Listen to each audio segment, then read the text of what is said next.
Welcome to Crime, Corruption, and Cocktails, the true crime podcast where we look at cases of corruption and negligence and examine their historical and cultural implications. Today, I'm drinking a Moscow Mule. What do you have, Del? I am drinking a glass of red wine, and on this week's episode, we're going to look at 3 tragedies that happened on movie sets. During the making of The Twilight Zone, The Crow, and more recently, Rust, mistakes led to deadly consequences. Let's start with the oldest movie on our list, The Twilight Zone. The Twilight Zone was a 1983 movie based on the iconic show and was directed by John Landis. The movie was divided into 4 segments, and during the first section, Vic Morrow's character was sent back to the Vietnam War, where he was a Vietnamese man protecting 2 children from the American troops. Those children were played by 6-year-old Renee Chen and 7-year-old Micah Lee. The filming location was in Santa Clarita, California, and in this 30-mile zone, there were no city lights visible during scenes filmed at night and permitted increased use of pyrotechnics. It also featured wild topography of green hills, dry desert, dense woods, and jungle-like riverbeds along the Santa Clara River, which made it suitable for doubling for locations around the world, including Afghanistan, Myanmar, Brazil, and Vietnam. The night scene called for Moreau to carry Renee and Micah out of a deserted village across a river while running from American troops who were in a hovering helicopter. During filming on July 23, 1982, the helicopter was piloted by Dorsey Wingo. Wingo stationed the helicopter near a motor effect that was going to be set off. As the helicopter ascended, the effect was set off, causing the rotor to detach from the tail. The helicopter then spun out of control. Moreau and the children were on the ground, and Moreau had dropped one of them.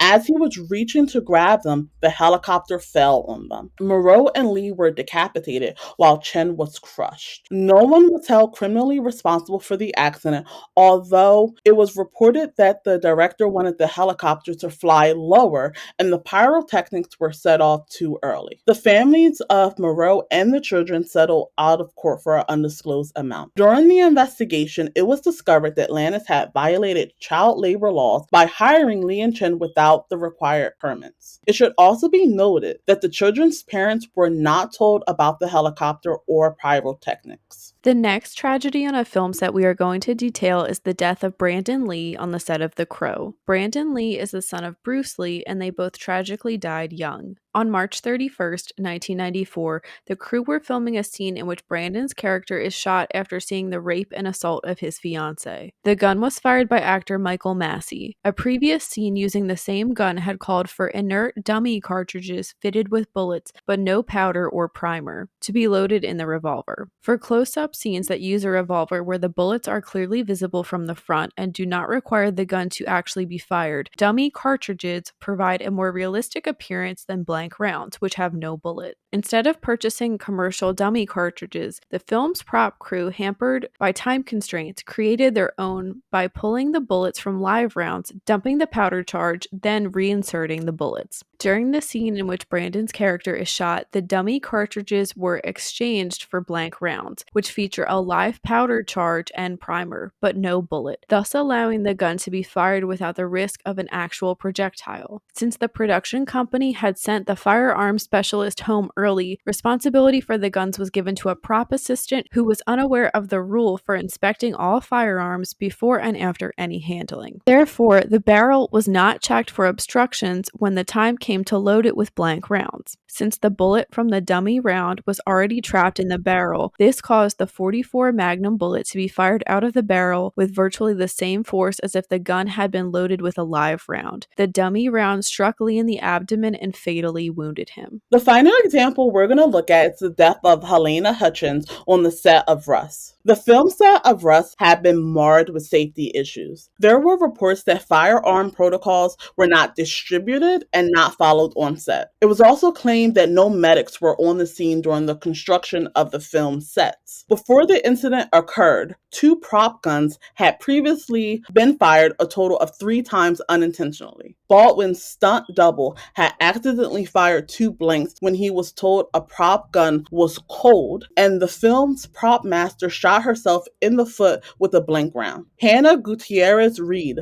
was responsible for overseeing all weapons on set as the production's property key assistant and armorer. It should be noted that on her first film, The Old Way, several crew members complained about her handling of firearms, including one incident in which she discharged a weapon without warning, and that caused lead actor Nicolas Cage to walk off the set. Dave Halls was the assistant director. In the aftermath of the incident, former colleagues reported that Halls faced complaints in 2019 about his behavior on 2 episodes of Into the Dark, in which he disregarded safety protocols by ignoring block exits and a fire lane. In the same year, Halls had been fired from working on the film Freedom's Path after a firearm discharged unexpectedly on set, wounding a crew member. On October 21st, 2021, the cast and crew were rehearsing a gun scene taking place inside of a church at the Bonanza Creek Ranch. Firearms and ammunition were retrieved from a locked safe, and Gutierrez Reed placed 3 guns used as props on a cart. Among them were a plastic gun that could not shoot live ammunition, a modified weapon that could not fire any ammunition,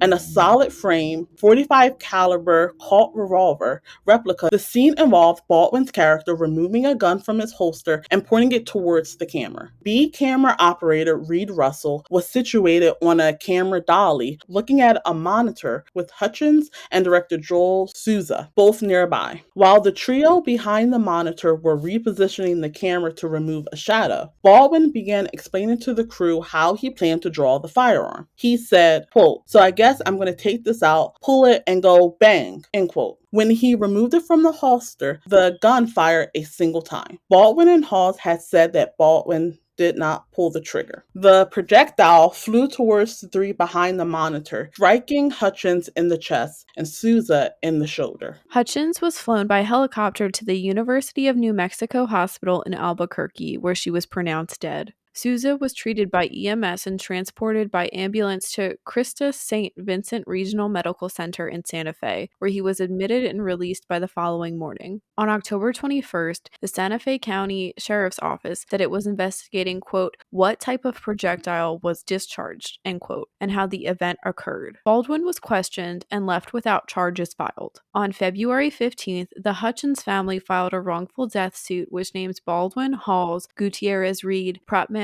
Sarah Zachary, and others as defendants and seeks unspecified damages. There are conflicting reports regarding who is ultimately to blame. According to a search warrant, the guns were briefly checked by armorer Gutierrez Reed before Assistant Director Halls took the weapon from the prop cart and handed it to Baldwin. In a subsequent affidavit, Halls said the safety protocol regarding this firearm was such that Halls would open the loading gate of the revolver and rotate the cylinder to expose the chambers so he could inspect them himself. According to the affidavit, Halls did not check all cylinder chambers. He recalled seeing 3 rounds at the time. While the gun was loaded with at least 4, one of which was a live round, he, quote, couldn't recall if Gutierrez Reed spun the drum, end quote. In the warrant, it is further stated that Halls announced the term, quote unquote, cold gun, meaning that it was empty. Jenny, what are your thoughts on these examples of tragedies on movie film production sets? To me, they're really all examples of what happens when you cut corners. And I think that's something we've talked about on this podcast before. That's the best explanation for it. For The Crow, why would you let the firearms expert go if you know you're going to be filming a scene like that? And on movie sets, they don't just say, okay, hey, how about we film this scene next? There is a plan. So I understand that The Crow was behind on schedule, which, time is money. I understand that. But there's no excuse to have that person, the firearms expert, go, especially if the prop assistant or the prop master was not going to have everything thoroughly explained to them. I read something about how they're really should be no reason for prop guns to be firing things, especially a live round. If that should never be on a film set. So in regards to rust, I didn't know about all those issues beforehand. That's really interesting. I wonder if the film's lower budget had anything to do with that, or if, the production crew, the director, whoever, maybe used that as a bit of an excuse to maybe hire some people that didn't necessarily know what they were doing, people that didn't have a ton of experience, maybe not getting the right prop. We had said that sometimes like safety protocols weren't even shared with people. And if guns are going to be such a big part of this movie, that doesn't make any sense to me. As for Twilight Zone and John Landis, I think I am a little biased because I've heard of this case. He did not seem to care one bit about safety. He just wanted his movie to be made the way he wanted. I don't know if there was time constraints. From what I have heard with people that worked on that set, he was difficult to work with, and people didn't want to tell him no because of that. And I'm sure people might have noticed something that didn't seem safe and didn't want to tell him because they knew he was just going to disregard them. He, I think, was kind of sneaky with some of the stuff that he did. We said that he did not follow child labor laws, and he knew that he wouldn't get approval for the kids to work late, so he didn't even bother trying. And he hid them away from a fire inspector that was on the set because he knew he would have gotten reported. So he knew what he was doing was dangerous. And in my opinion, he did not care. I'm not going to flat out say he doesn't care to this day, but little bits of interviews with him that I have read, I haven't seen him apologize for this. And I'm not saying he's never apologized for filming a movie that all 3 people died on. I'm sure he has apologized to the families, but it seems like in these interviews, he's not taking responsibility. In one interview, he talked about how this hurt his career, and in another one, he mentions how it was the special effects person's fault. So to me, that really just shows that he doesn't get it. For the child labor too, I'm sure that happens a lot, and it probably happened a lot back in the 80s when that movie was filmed. That's not an excuse, of course, but that is in a way like a safety issue too. It was a horrible accident, and I think he should have been held criminally accountable for it. I'm interested to see if anything else will play out with Russ, because we are kind of in the beginning phases of the families asking for compensation. I think more details will come out as maybe investigations wrap up, and who knows, maybe even in the following years we'll have more information from people that worked on the set, or maybe even Alec Baldwin himself. What are your thoughts? Yeah, I definitely agree with everything you have stated. When it comes to the Twilight Zone, it seems like everyone that would have been responsible for safety completely really didn't care. I think it's one thing when you're in the moment, but after a tragedy happens, I think that's the time where you take a step back and reflect and really accept your role in it. I remember reading that the helicopter pilot, Wingo, he had stated something to the effect of Moreau should have looked up and he would have saw it. And it's like, what are you talking about? One, the accident happened fairly quickly. So as soon as it was ascending, that's when it came crashing down. The reason why he was stalled in moving was he was assisting one of the children. And regardless of anything, why are you victim blaming? Why are you trying to say that his death was his own fault? Because he should have looked up and saw a helicopter that was 5 seconds away from crashing and killing him. And when it comes to the Crow, that's definitely where I feel negligent really kicked in, where it seemed like they were focused more on trying to make it look realistic, and in doing that, totally disregarded the safety aspects of having potentially deadly weapons on a film set. When it comes to Russ, it's a very similar situation, and you spoke about the lack of experience. And I think that was really key in this case because Gutierrez Reed, she was really inexperienced. And one of the rumors, I'm not saying that, this is 1,000% true, but one of the things that people were saying was that the reason why she got the job was that she was cheaper to hire, and she is the daughter of a legendary Hollywood armorer who has a great track record. So I I do wonder how much nepotism may have played in her hiring, and the fact that they ignored what happened on the previous movie that she was also an armorer for. There should be no reason why there should be frequent accidental discharges of weapons, and there also should be no reason why only one person is responsible for checking a weapon that's going to be loaded with any type of ammunition, but definitely live ammunition. Like you, I'm really interested in seeing what happens with the civil case and a possible criminal case when it comes to Rust. The production has been shut down indefinitely, and I don't see it being reasonable for the production to resume at any point in time. Unfortunately, these incidents are not isolated events on film production sets. According to the Associated Press, there have been at least 194 serious television and film set accidents in the United States from 1990 to 2014, and at least 43 deaths. Federal data shows that the number of fatalities has actually increased in the last decades, while the number of accidents overall decreased. Annual mining accidents and injuries and deaths in U.S. law enforcement communities are actually lower than that than in the film industry. Jenny, what do you think can be done to make film sets safer for those involved in the production process? First, I want to say that the statistics are really crazy, that mining and like law enforcement death and injuries are lower than that in the film industry is kind of hard to believe. It seems like no matter what rules are put in place, people will disregard them so that they can profit or just get their job done. I think unions can play a big part in this. I think that there really needs to be better communication and maybe more rehearsals for scenes with weapons, maybe even a third party ensuring safety protocols, maybe even like local law enforcement or someone on the scene to ensure that there is like safety going on. I think that there also could probably be some fines against distributors and production companies if they're not following safety protocols, but I feel like that can only go so far. One thing that I've seen people suggest, and there's a TV show on now, I believe, called The Rookie,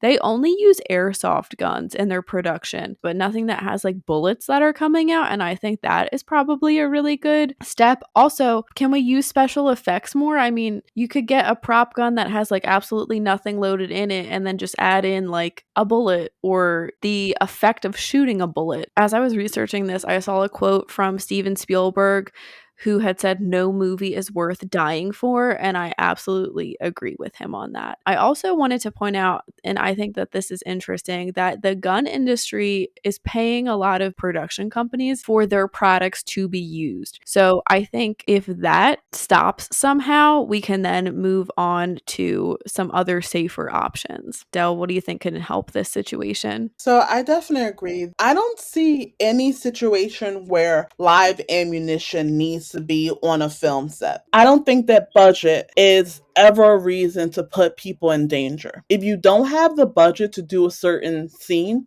then don't do it. But I think it goes back to people have to know the safety protocols, people have to follow them. And no matter how safe you think something may be, double check. So I agree that there needs to be some sort of independent party that's involved that has no ties to anyone that can come in and make sure that safety protocols are being followed, and that especially when you're using guns and other weapons as well, they're being used in a safe way, and that not only are select members of the production crew aware of how to safely check a gun, but that the actors know that as well. While I understand that the tradition is once you hand it to the actor, it should be ready to go, I think that it would be beneficial for actors to have some awareness that if someone says cold gun and gives them a gun, that is actually a cold gun. I don't think that that is a big sacrifice to make when you are ensuring the safety of the other people and making sure that tragedies like this and others that we didn't go over don't happen again. That wraps up this week's case. Thank you for listening. Let us know in the comments what you think about the deaths that occur during film productions. You can read more about this case and how to support us in the links below. We will be back next week with a brand new episode focused on the unsolved Burger Chef murders. As always, stay safe.